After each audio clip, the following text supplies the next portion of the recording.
gonna have a treat for you. I'm sorry. I gotta go outside. I'm gonna go give the ducks a treat. You gonna stay here or you wanna go outside? Alrighty then. Do you wanna come with me? You wanna come? Okay. I think he just wants the grapes, but we'll see. I just finished my marketing job for the day. I'm working mostly at home because of the pandemic. Oh, look at this dog. That is his favorite spot in the whole house. Anyway, I'm working from home mostly, so it does give me a little bit more freedom. I'm just part-time right now. I went part-time last December and ended up working a lot more because of the pandemic. And so I've been really grateful for that, and it's kind of like uncertain time. But you know, we're trying to apply a little bit more energy and heart into the farm right now as well. I don't like it how sleeping chicks look like they're not breathing. Hello, babies. Hello. Sorry, I'm sorry. I just wanted to check on you. I just wanted to check on you. How are you, Paddywhack? The chicks are doing really well. We did lose one that I had talked about being concerned about in my last video. She just wasn't thriving, and she actually passed on her own, so that was sad. But those things happen. It's not uncommon, and so we gotta kind of move on for the rest of the chicks to make sure that they're taken care of, and they're all doing well. What are you doing, little guy?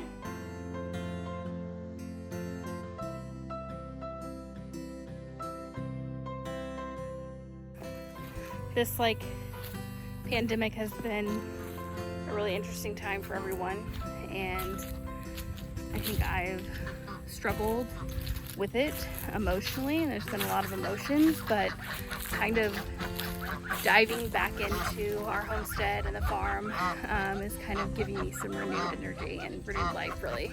Hello, babies. I got a treat for you. Oh, I gotta get you some water first. Hold on.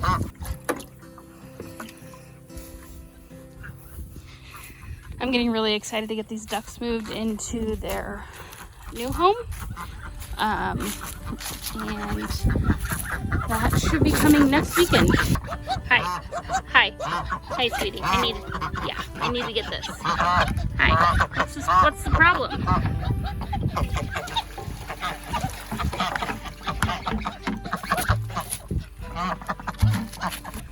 I still need to get you more water, but look what I brought you. Look what I brought. Yeah, careful. They love hay. It's hay. I'm feeding you by my hand. Stop it. Stop. Okay, fine. Are you stuck? Come on. Come here. Here you go. Here. Ow!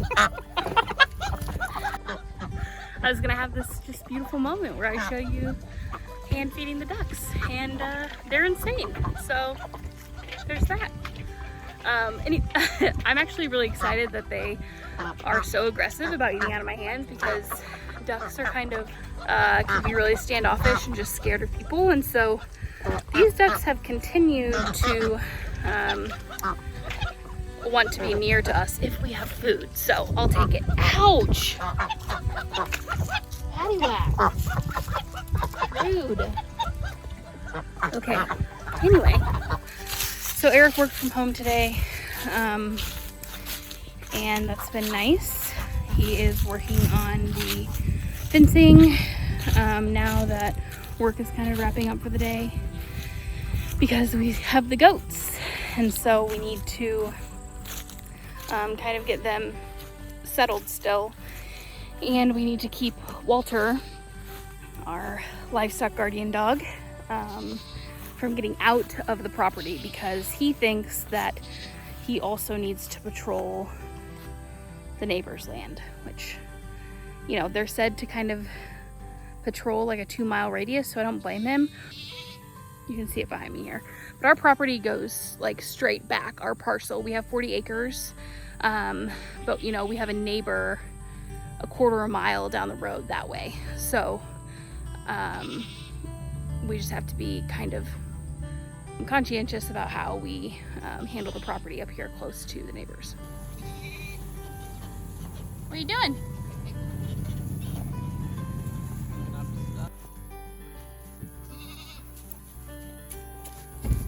Good boy. Oh, good boy. You hanging out with the goats? What do you think? What do you think? They're gonna be okay for you? Hello? I still don't know what your name is. So everything's a little bit of a process, especially since we kind of impulse bought the goats. I mean, we were planning on getting goats, but like, I do recommend having an infrastructure before you actually get them. Our electric fence net came today, and so Eric's gonna be able to put that together this weekend once it's fully charged. But until then, it's just a lot of watching and making sure they don't get out, which they do a lot.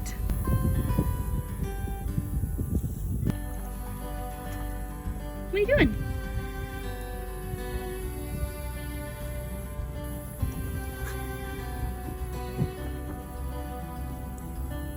You're a sweet girl. You're so sweet. Are you a good girl?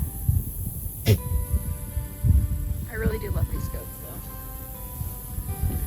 When I was growing up, my mom would always tell me, she's like, one day we're gonna live somewhere and I'm gonna have 1 potbelly pig and 2 pygmy goats.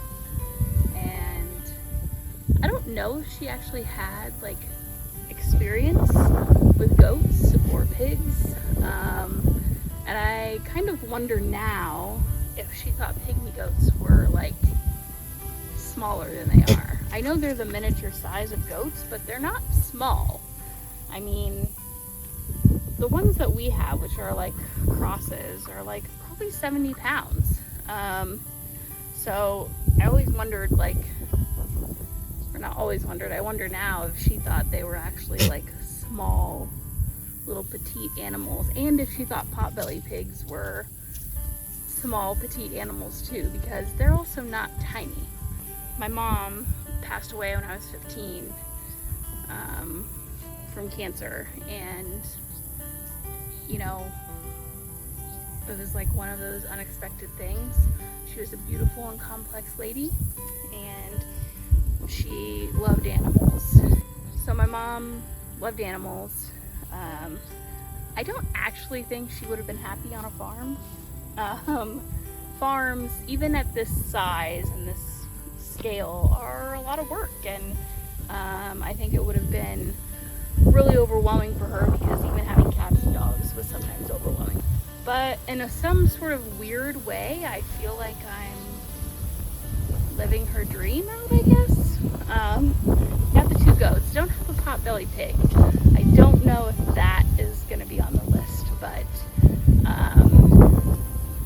it's kind of cool that I can have these experiences and, I don't know, honor her in that way and kind of feel connected to her in that way. It's kind of cool. You need some water, don't you?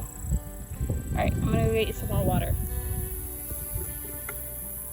Go eat something. They're out and the squash bugs still found them. Ugh. But look at that pumpkin. It's really the first time we've had a successful pumpkin.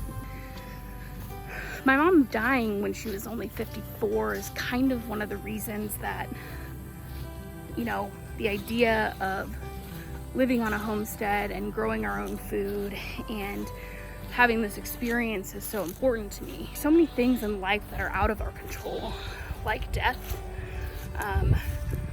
But we do get to make a lot of choices, and I think for me, I want to be able to make choices that are ultimately leading to a better quality of life, not only for me, but for my family and for my community.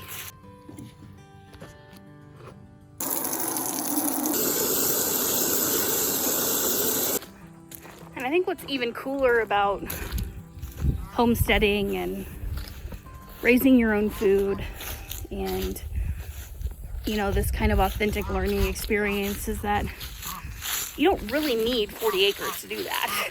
Learn from in a smaller space and then grow as it made sense.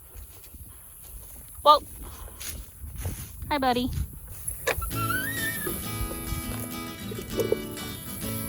I brought you water. Walter's gonna taste it though, okay? Well, just a second, okay? Just a second.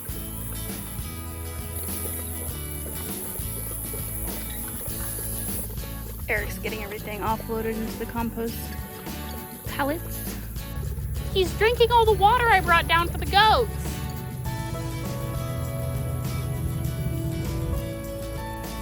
No. Be nice. Hey. Hey. Now he thinks he's playing. See? He's nice. Oh my. Does that scare you, buddy? I think he thinks that she's playing, and I don't really know if I'm supposed to let it happen or not. Come on. Thank you. Come again. It was fun. See your new best friend? See your new best friend? In full transparency, this is what one half of our garden looked like by the end of the season. And it's because we didn't invest any time or energy into it. We've been busy with our jobs and just kind of deprioritized it. And I'm really excited to kind of apply what we've learned in years past to our ventures this year. And I'm hoping that it'll be one for the books. Oh, I thought you had it set up. Or you want me to help you try it? Question is, it says chicken.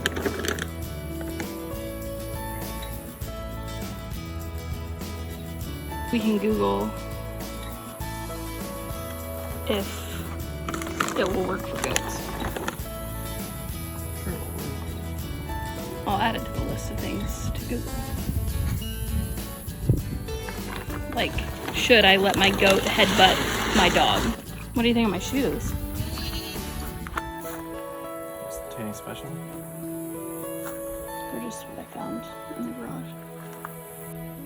Should we take them up now to the barn? I feel like they're getting antsy. Anyway, so I think overall health is a big part of this, and I do think about my mom whenever we get a new animal, or of course like when we accomplish something really cool that I wish I could share with her. And I think the best way to honor her, other than getting goats and a potbelly pig, of course, is to, you know, set out what we want to do and chase it wholeheartedly. I can't spend too much time saying that I want to live healthier and I want to do this and expand the homestead and do this and not make it a priority. I'm excited to kind of take people on the journey with us. We've learned so much in the past 5 years already, and there's so much more to learn. Like, I cannot get over the amount of like literature and videos that exist. Thank goodness, because we need them. Subscribe below if you want to follow the latest happenings at Little Z Farm. You know, I'm going to be soon talking about raising chickens and ducks, and we're going to be learning about goats as we go. Growing your own food, cooking that food. If there are parts of this that you want, or parts of this that appeal to you, like, start where you're at.